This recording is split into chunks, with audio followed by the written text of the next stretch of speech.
સુરત નવી સિવિલ હોસ્પિટલને L&T હજીરા દ્વારા 2 એમ્બ્યુલન્સ અર્પણ કરવામાં આવી હતી। L&T હજીરા દ્વારા સુરત નવી સિવિલ હોસ્પિટલને દર્દીઓની સેવા માટે ફોર્સ કંપનીની 2 એમ્બ્યુલન્સ આપવામાં આવી છે।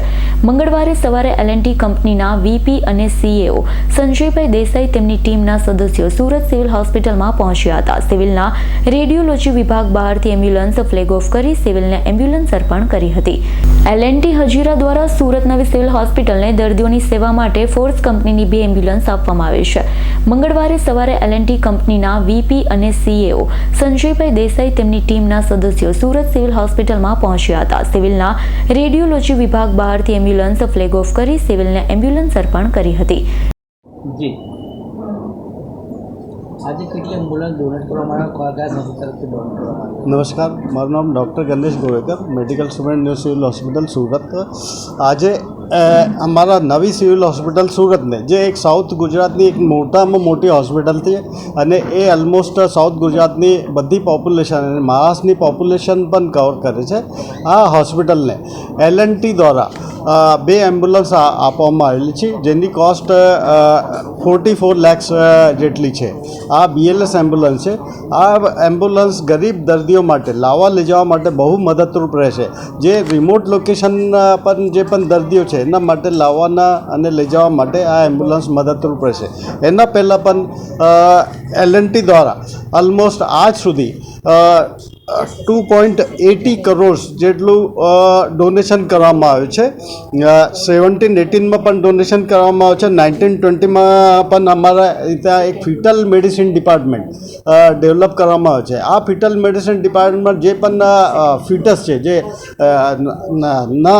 ના જન્મેલા બાળકો છે, આમાં જો કોઈ ખામી હોય, જેનેટિક ખામી હોય તો આ ડિટેક્ટ કરવા માટે આ બહુ મદદરૂપ રહે છે।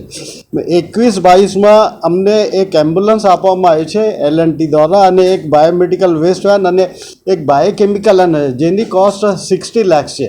અને પ્રત્યેક ઇન્વેસ્ટિગેશન જે બહાર કરવા જઈએ તો બહુ કોસ્ટલી થાય છે અને અમારે ત્યાં સિવિલ હોસ્પિટલમાં એ ફ્રી ઓફ કોસ્ટ કરવામાં આવે છે।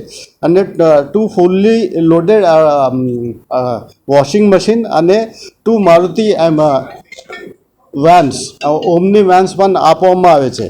એના પછી 23-24માં 2 એમ્બ્યુલન્સ અત્યારે આપવામાં આવેલ છે અને ફિટલ મેડિસિન અમારા જે ડિપાર્ટમેન્ટ છે એના માટે જે પણ રિએજન્ટ્સ કન્ઝ્યુમેબલ્સની રિક્વાયરમેન્ટ છે એ પણ આપવામાં આવે છે। એની પણ કોસ્ટ 16 લાખ જેટલી છે અને 2 એમ્બ્યુલન્સની કોસ્ટ 43.2 લાખ એટલી છે। એમ્બ્યુલન્સ છે, કેટલા દર્દીઓનો ઉપયોગ એમ્બ્યુલન્સ દ્વારા કેટલા દર્દીઓ લાભ લે છે? આ એમ્બ્યુલન્સ અમારા જે ટ્રોમા સેન્ટરમાં જે રોજની જે આવે છે આ બધાને મદદરૂપ રહેશે। જી સાહેબ, નમસ્કાર, મારું નામ સંજય દેસાઈ છે। હું લાર્સન એન્ડ ટોબ્રો કંપનીમાં વાઇસ પ્રેસિડેન્ટ અને ચીફ એડમિનિસ્ટ્રેટિવ ઓફિસર તરીકે કામ કરું છું। આજના આ પ્રસંગે જે સિવિલ હોસ્પિટલ ખાતે 2 એમ્બ્યુલન્સ ડોનેટ કરવાનો જે પ્રસંગ રાખ્યો હતો તેમાં આપ સૌ હાજર રહ્યા એ બદલ ખૂબ ખૂબ આભાર। લાર્સન એન્ડ ટોબ્રો કંપની એક એવી છે જે આખી દુનિયામાં અને ભારત વર્ષમાં ખૂબ જાણીતી છે।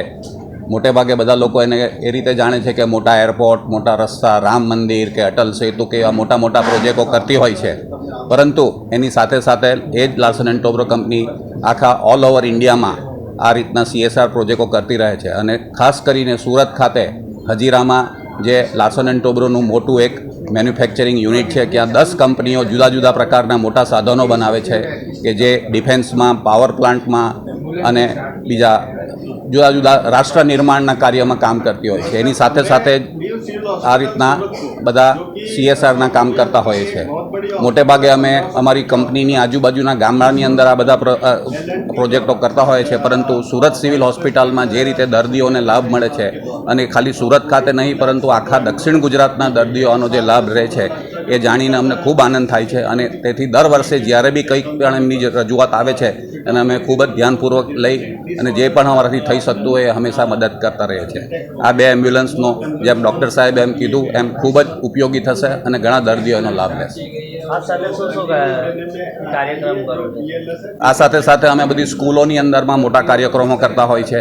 અમારી એક CSRની અંદર પોલિસી છે, એની અંદર ગાઈડલાઇનમાં અમે મોટે ભાગે 3 વિભાગમાં કામ કરતા હોય છે। એક હેલ્થ કેર રિલેટેડ હોય છે, સ્કૂલ રિલેટેડ હોય છે અને બીજું સ્કૂલ અથવા તો હેલ્થ કેર રિલેટેડ કંઈક ઇન્ફ્રાસ્ટ્રક્ચર ડેવલપમેન્ટ, જેવી રીતના અમારા હજીરાની આજુબાજુના કાંઠા વિભાગના બધા ગામડાઓ છે જ્યાં પીવાના પાણીની મોટી અગવડ છે, ત્યાં આગળ પીવાના પાણીની સગવડ કરવા માટે અંડરગ્રાઉન્ડ ટાંકી બનાવવી, તળાવ બનાવવા, આ રીતના બધા ઘણા, પછી દરેક સ્કૂલોની અંદર ડિજિટલ ક્લાસરૂમ કરવા, આ રીતની બધી પ્રવૃત્તિઓ અમે કરતા હોઈએ છીએ.